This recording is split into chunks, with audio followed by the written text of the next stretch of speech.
华视在地新闻，离明年的总统大选剩最后的17天，韩国瑜的国政顾问团再去发表青年政策，讲韩国瑜当选了后，会来成立数位创新的委员会，要协助无钱但是有创意的青年来创业。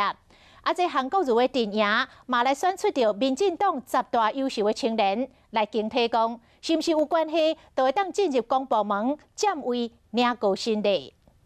第一位就是口译哥赵怡翔，他是吴钊燮外交部长吴钊燮的亲信。韩国瑜总部列出民进党优秀10大青年，包含驻美代表处组长赵义雄、月薪9万的民进党副秘书长林辉元，甲年薪250万的北农前总经理吴英玲，拢伫名单内。你只要是亲戚朋友就好，你只要是派系的人马就好，这就是民进党用人的青年楷模标准。 韩国瑜专心准备政见会，国政顾问团出征，推出新政策，爱青年朋友替台湾拼未来。将来这数位创新委员会，你们可以有机会进来帮我们政府做这个政策创新政策的规划。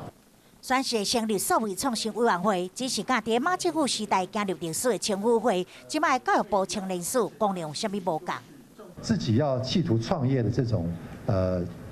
动机非常非常强，有很多年轻人都在想要从事这方面。在教育部底下的青年署其实没有办法做这个事情。